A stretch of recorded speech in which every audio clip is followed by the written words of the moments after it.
Hello students, আমি Moumita ma'am. আশা করি তোমরা সকলে খুব ভালো আছো। Welcome back to our channel. Students, আজকের ক্লাসে আমি তোমাদের second semester minor political science থেকে রাষ্ট্রবিজ্ঞান বা পলিটিক্যাল সায়েন্স এটি পাঠের যে উপযোগিতা, মানে রাষ্ট্রবিজ্ঞান পড়লে আমরা কোন কোন জিনিস জানতে পারি, কি কি জিনিস সম্পর্কে আমরা অবগত হই, তার উপরেই আজকের ক্লাসটা নেব। তো ক্লাসটি শুরু করার আগে বলে রাখি, আমাদের কিন্তু অনলাইন ক্লাস এখনো চলছে। তোমরা যারা আমাদের কাছে অনলাইনে অ্যাডমিশন নিতে চাও তারা আমাদের হেল্পলাইন নাম্বারে যোগাযোগ করতে পারো। আমাদের হেল্পলাইন নাম্বার দুটো রয়েছে, একটা হচ্ছে 6295916282, আর একটা হচ্ছে 7076398606। তোমরা যে কোনো একটি নাম্বারে যোগাযোগ করে আমাদের সঙ্গে যুক্ত হয়ে যেতে পারো। এবং আমাদের কোর্স ফি হচ্ছে 999 টাকা, যেটা শুরু থেকেই ছিল। এখন তোমরা যারা অ্যাডমিশন নেবে তোমাদেরকেও কিন্তু এই অ্যামাউন্টটাই পে করতে হবে, ঠিক আছে? তাই তোমরা ঝটপট দেরি না করে আমাদের হেল্পলাইন নাম্বারে যোগাযোগ করে আমাদের সঙ্গে যুক্ত হয়ে যাও। আচ্ছা, দেখো, রাষ্ট্রবিজ্ঞান পাঠের উপযোগিতা, যেটাকে ইউটিলিটি অফ পলিটিক্যাল সায়েন্স বলে। রাষ্ট্রবিজ্ঞান পাঠ করলে কোন কোন জিনিস আমরা জানতে পারি তার একটি ধারণা নিয়ে আজকের ক্লাসটা, ঠিক আছে? পয়েন্টস করে লিখেছি, পয়েন্ট ধরে ধরে আলোচনা করে দেব।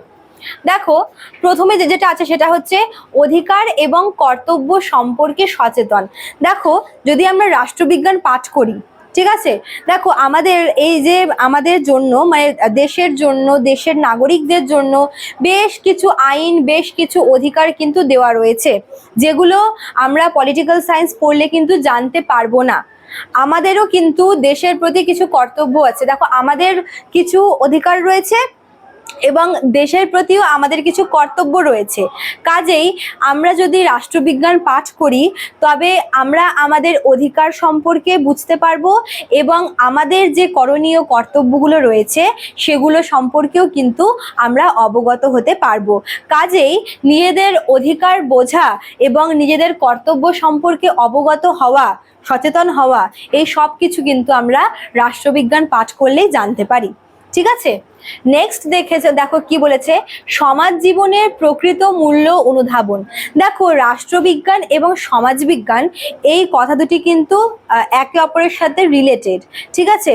রাষ্ট্রর মধ্যে সমাজের আমরা অস্তিত্ব পাই, ঠিক আছে? কাজেই যদি আমরা রাষ্ট্রবিজ্ঞান পাঠ করি তাহলে সমাজ জীবনের যে প্রকৃত মূল্য, এই যে যেমন আমরা মানুষরা কি সমাজবদ্ধ জীব, আমরা সমাজে বাস করি, সমাজকে নিয়ে চলি।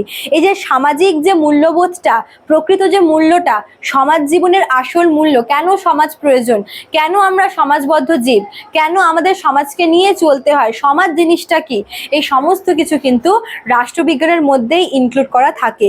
কাজে রাষ্ট্রবিজ্ঞান পড়লে আমরা কিন্তু সমাজবিজ্ঞান সম্পর্কেও বা সমাজ জীবন সম্পর্কেও কিন্তু আমরা অবগত হই এবং এর মূল্য কিন্তু আমরা বুঝতে পারি। নেক্সট দেখো, 3 নম্বরে বলেছে সরকারের গুণাগুণ উপলব্ধি। যদি আমরা রাষ্ট্রবিজ্ঞান সম্পর্কে ভালো করে আলোচনা করি, মানে রাষ্ট্রবিজ্ঞানের যে জিনিসগুলো আমরা আর কি দেখতে পাই, যদি বিশদে আমরা আলোচনা করি রাষ্ট্রবিজ্ঞানটাকে, তবে আমরা দেখতে পারবো যে এতে যে বিভিন্ন সরকার সম্পর্কে বলা আছে তাদের গুণাগুণ সম্পর্কে কিন্তু আমরা জানতে পারবো। অর্থাৎ কোন সরকারের কি কাজ, ঠিক আছে, কোন সরকার আমাদের জন্য ভালো। যেমন দেখো, আমরা কিন্তু বেশ কিছু সরকারের অস্তিত্ব দেখতে পাই। আমরা মোনার্কির নাম শুনেছি, আমরা প্লুটোক্রেসির নাম শুনেছি, আমরা অ্যারিস্টোক্রেসির নাম শুনেছি, আমরা অটোক্রেসির নাম শুনেছি। তো এগুলো হচ্ছে বিভিন্ন প্রকারের গভর্নমেন্ট, তাই তো? তো এই বিভিন্ন প্রকারের আমরা সরকার সম্পর্কে কিন্তু জানতে পারি এবং এর ভালো মন্দ, দোষ গুণ এইসব সম্পর্কেও কিন্তু একটা স্বচ্ছ ধারণা আমাদের হয় যদি আমরা রাষ্ট্রবিজ্ঞান পড়ি, ঠিক আছে? তারপর দেখো, 4 নম্বর পয়েন্টসটা বলেছে রাষ্ট্রের শাসন পদ্ধতি সম্পর্কে আগ্রহী। দেখো, যখন আমরা পলিটিক্যাল সায়েন্স পড়বো সেখানে রাষ্ট্রকে তথা দেশকে শাসন করার জন্য কিন্তু বেশ কিছু পদ্ধতি লিখিত রয়েছে, ঠিক আছে? আমাদের দেশকে আমরা কিভাবে চালাবো, শুধুমাত্র দেশ না, একটা ছোট্ট গ্রামকেও চালানোর জন্য কিন্তু বেশ কিছু নিয়ম শৃঙ্খলা, আইন রয়েছে। যদি আমরা পলিটিক্যাল সায়েন্স পড়তে পারি তবে কিন্তু আমরা এই সমস্ত আইন শৃঙ্খলা সম্পর্কে, শাসন পদ্ধতি সম্পর্কে কিন্তু ভালো করেই জানতে পারবো, ঠিক আছে? এবার দেখো, যে জিনিসটা আমার চোখের সামনে হচ্ছে, অথচ সেই জিনিসটা সম্পর্কে আমার কোনো ধারণা নেই, ঠিক আছে, এই জিনিসটা কিন্তু ভালো দেখায় না। তো কি হচ্ছে, যখন কোনো একটা জিনিস আমার চোখের সামনে হচ্ছে এবং সেটাকে যখন আমি বই পড়ে জানতে পারছি, তখন কিন্তু অটোমেটিক্যালি সেই জিনিসটার প্রতি কি আমার আগ্রহ বাড়বে।